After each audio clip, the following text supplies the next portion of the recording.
Okay, so imagine a familiar scene. You're holding a photograph, maybe it's of your grandchild or a dog you adored, and you lift it up to really look at it. You want to focus on the fine lines, Yeah. the unique texture of their face.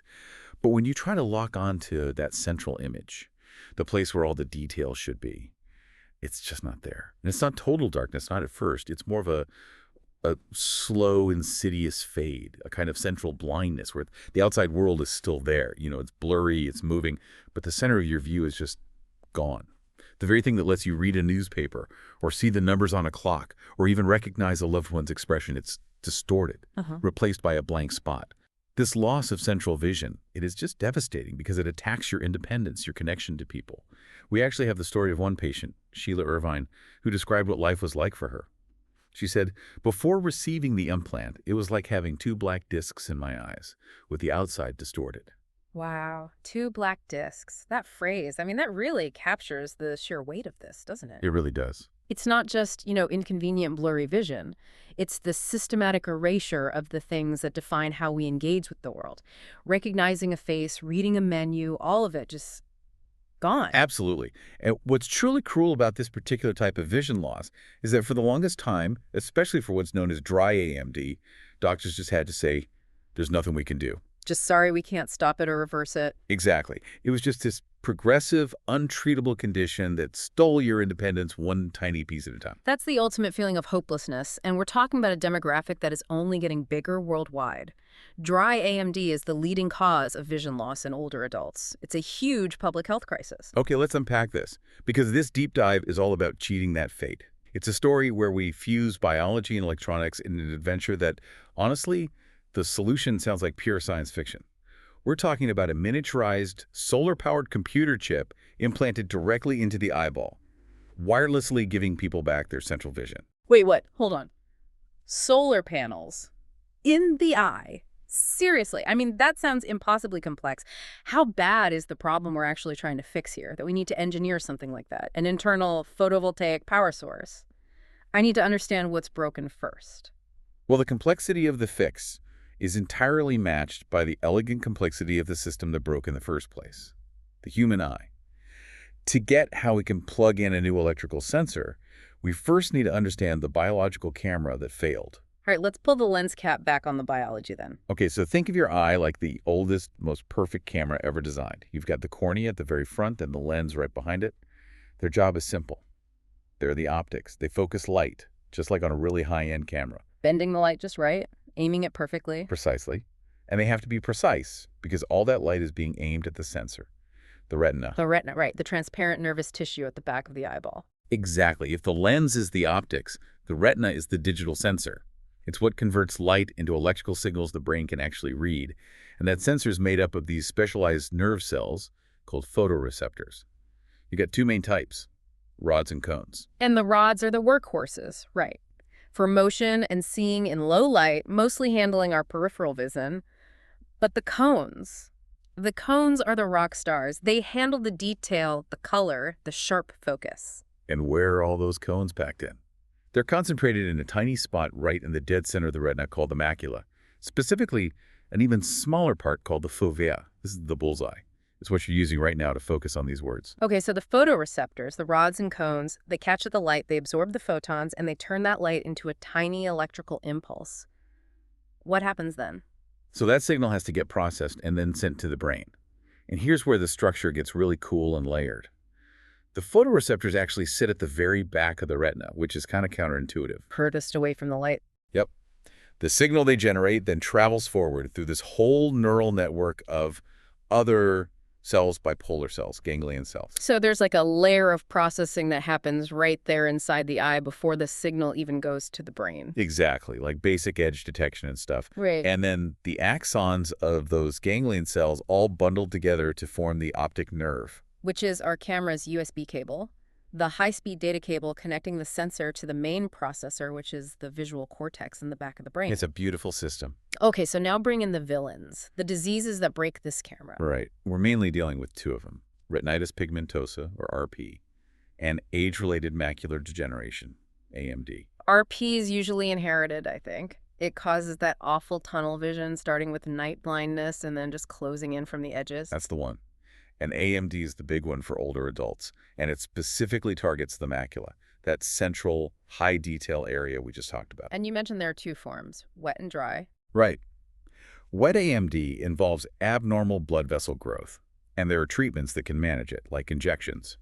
But dry AMD, also known as geographic atrophy, that's the villain for today's story. It's the slow death of the photoreceptors in the macula, and for the longest time, there was just no effective treatment. So if the problem is the death of the photoreceptors, the cells that actually catch the light, how can any device even help? Doesn't the whole system just shut down if the sensor fails? What's the loophole? There has to be a biological loophole. That is the pivotal insight. That's the question that launched this whole field of retinal prosthetics. While the photoreceptors are destroyed, the wiring behind them, those inner retinal neurons, the bipolar cells and the ganglion cells, they often remain intact. They're still functional. Wait a minute, are you serious? So the original sensor chip, the rods and cones, is toast, but the wiring and the processors right behind it are fine and just waiting for a signal. Pretty much, yeah. That is incredible. It's like finding out the power strip works fine, but the lamp plugged into it died. You don't need to rewire the house, you just need a new lamp. Exactly that.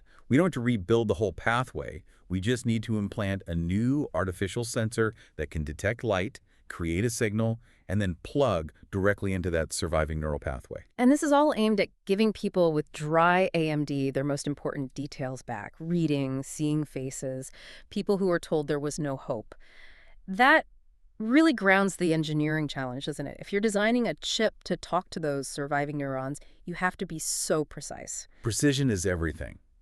And the challenge is huge. I mean, you have to stick a high-tech electrical device inside a tiny fluid-filled ball that's constantly moving. It has to be stable, safe, and it has to communicate effectively. Yeah. And the quest to do that, well, it was long, and it was filled with failures that, ultimately pointed the way to success. So this quest for the bionic eye really takes us back to the first generation of these devices, the pioneers who proved the concept was even possible, but they ran headfirst into some major engineering problems. We're talking about early systems like the Argus II. Oh, yeah. I remember the Argus II. It got FDA approval. It felt like a huge moment for medicine. But looking back, what was the real limitation? The big problems were placement and power. So the Argus II was an epiretinal device. Epiretinal, meaning on top of the retina. Exactly. The electrode array, which had 60 electrodes, was placed over the retina near the front, targeting those ganglion cells. And the setup was clever for the time. It had an external camera on a pair of glasses, a processing unit you wore on a belt, and the data was sent wirelessly to the implant. Okay, that part sounds good. So if the data was wireless, where did the problem come in? The power supply. You got it, the power supply. While the data was wireless, the internal implant still needed juice. This meant it either needed an internal battery, which is bulky, or a wire, a physical wire running through the eye tissue, sometimes even out of the eyeball, to a power source. Oof. That sounds surgically complex and just risky for infection, for mechanical stress in an organ that's always moving. It was the wiring mess that had to be solved. But that wasn't even the only problem. The biggest flaw came from its epiretinal placement. Let's use an analogy here. The traffic jam. A traffic jam. Okay, I'm intrigued. Go on. So think of the remaining retinal neurons as cars on a busy street. The electrical stimulation from the implant is you trying to shout at one specific car. Because the implant was placed over the retina, it was really hard to keep it in close, even contact with that delicate, curved, moving tissue. I see. So over time, the tiny distance between the electrode and the nerve cells trying to stimulate, that distance would get bigger, right? Absolutely. The source material says this gap widening was a major issue.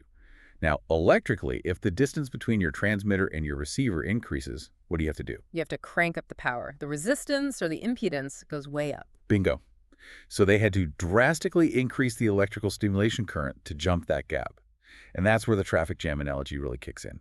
Problem one, if you're shouting across 6 lanes of traffic, you need a ton of power, and all that energy generates heat. And heat inside the eye, which is so sensitive, is incredibly dangerous. You risk frying the very tissue you're trying to save. Precisely. And problem two, when you use a super high current, the electrical field spreads out.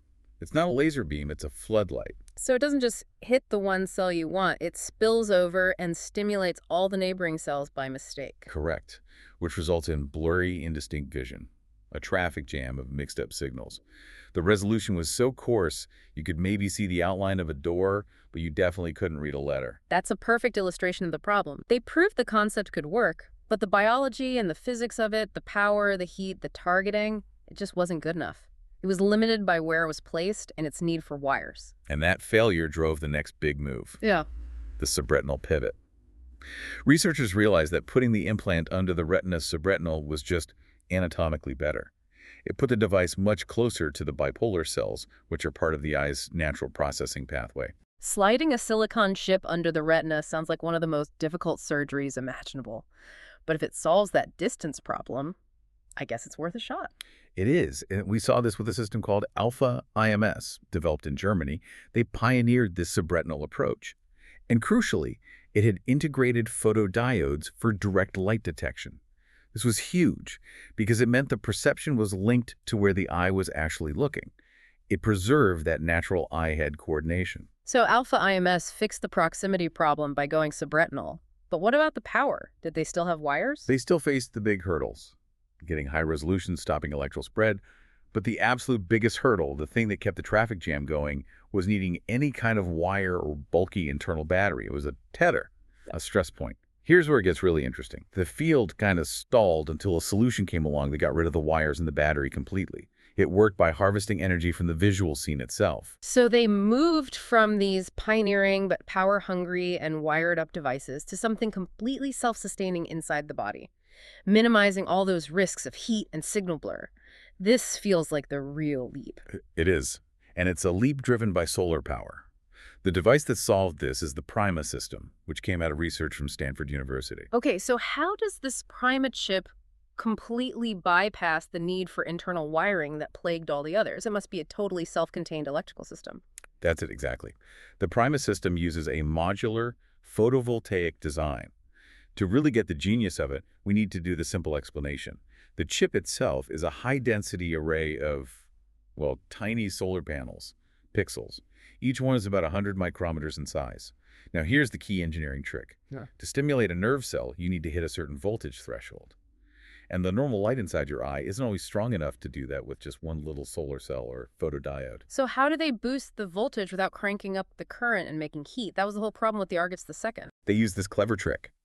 Each individual pixel on the Prima chip has 3 photodiodes connected in series. In series, like Christmas lights, or like stacking batteries end to end. Exactly like stacking batteries. You connect 3 tiny AAA batteries to get a higher voltage, rather than trying to make one giant, powerful battery. By connecting them in series, they amplify the voltage enough to reliably trigger the bipolar cells, all without creating dangerous levels of current and heat. That's brilliant. It solves the voltage problem without the heat risk. But wait, if the patient's natural photoreceptors are dead, why would a solar panel work any better? That brings us to the second pillar of this design, how it's activated. The system uses external augmented reality glasses. But these glasses don't use regular visible light. They capture the scene with a camera, process it, and then project pulse patterns of near-infrared light onto the retina. Near-infrared, so it's invisible to the human eye. Right. Let's use an analogy. The invisible flashlight. The AR glasses are basically shining a targeted invisible flashlight right onto the chip, painting the visual scene with these focused pulses of NIR light. So the chip, the tiny solar panel array, it sees that invisible light and instantly converts that pattern into the exact electrical signal needed to zap the nerve cells. Why NIR light, though? Why not just use regular light? Great question. 2 big reasons. First, NIR light penetrates the eye tissue much better than visible light without scattering, so the signal gets to the subretinal chip cleanly. And second, because the patient's remaining natural photoreceptors on the periphery are not sensitive to NIR light, the glasses can project the image without causing glare or messing with their remaining natural vision. It's a dedicated secret communication channel between the glasses and the implant. That's amazing. It's entirely wireless. No internal wires, no battery pack, no heat risk from high current. They convert the external NIR light directly into electricity. That is the technological clean sweep. They solved placement by going subretinal, power with the photovoltaic trick, targeting with the NIR light, and the surgical risks by having no internal wires. And it has huge functional advantages. It preserves natural eye movement. When the eye moves, the sensor moves with it, unlike those early systems where you had to sweep your whole head to scan a scene. So the engineering is incredible, But did it actually work? Did it translate into real functional vision in the clinical trials? That's the real test. It did, and the results were groundbreaking, especially for those patients with geographic atrophy, the untreatable dry AMD. The trial had 38 patients, all over 60, all with severe vision loss. And the outcome was remarkable. Get this. 27 out of 32 participants, that's 84%, regained the ability to read letters, numbers, and words within a year. That's not just seeing light, that's functional vision. Exactly. Let's talk about the acuity. It restored prosthetic vision up to 24/60. Okay, so 20/20 is normal. 24/60 sounds low, but for someone who is legally blind, what does that actually mean? It means you can see an object at 20 feet that a person with normal vision could see at 460 feet.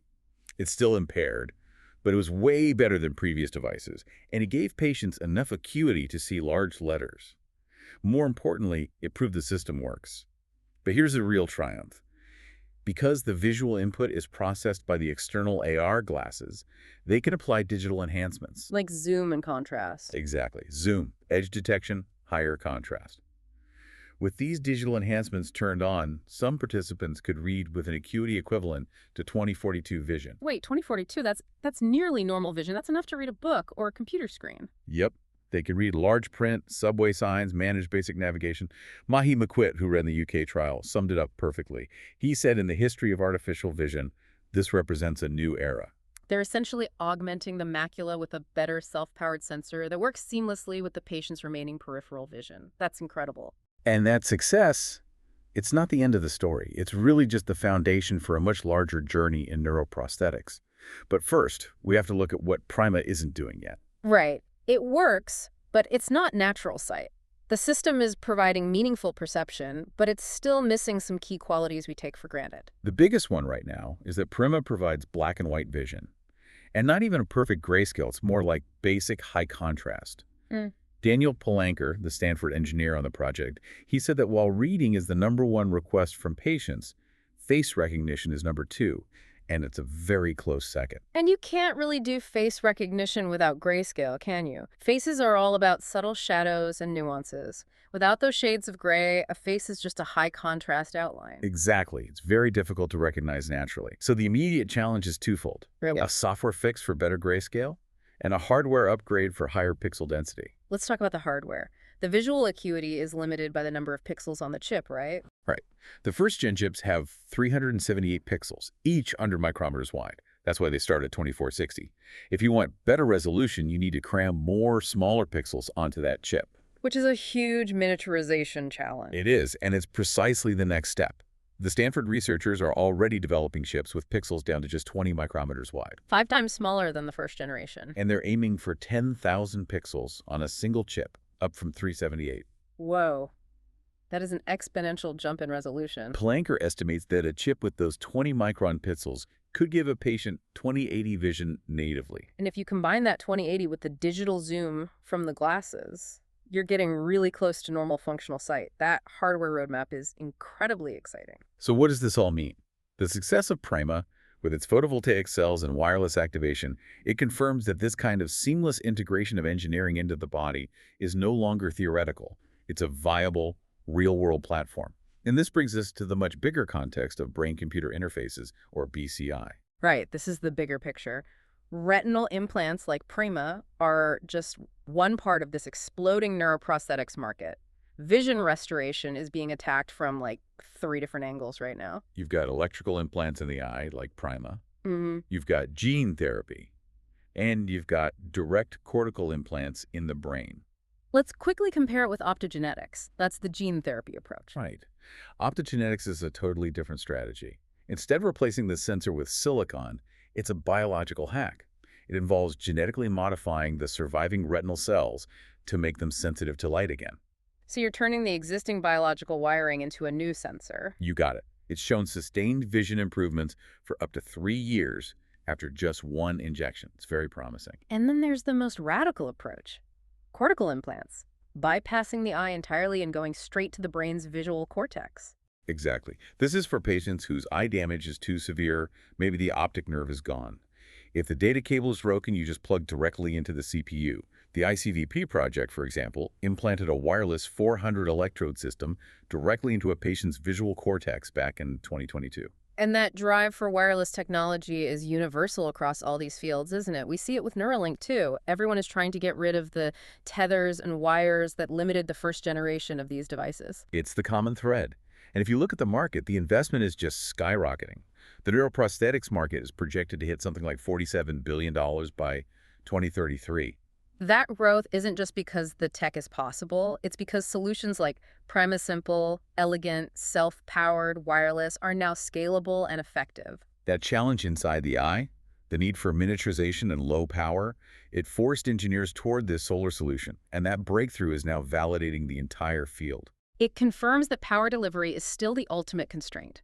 Once you can safely and wirelessly power a complex device deep inside the body, the whole field just opens up.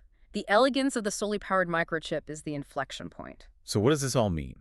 It means we're crossing this monumental threshold where engineering, which was held back by wires and batteries, is now seamlessly integrating photovoltaic tech into our most sensitive tissues to restore a fundamental sense. The first-gen Prima chips restored basic reading. That alone is life-changing. But the next generation, with 10,000 pixels all powered by invisible infrared light, that suggests we might move beyond just restoring basic function to achieving near-normal, high-resolution artificial sight.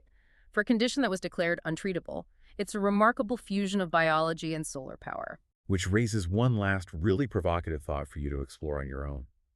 If we can now safely and wirelessly power the sophisticated neural stimulation needed to restore sight, capturing solar energy right there inside the eyeball, what other fundamental biological systems, hearing, maybe even fine motor control, that have always relied on invasive wiring could the next generation of wireless, photovoltaic medical devices be powering in the very near future? We're witnessing the shift to permanent autonomous technology deep inside the human machine.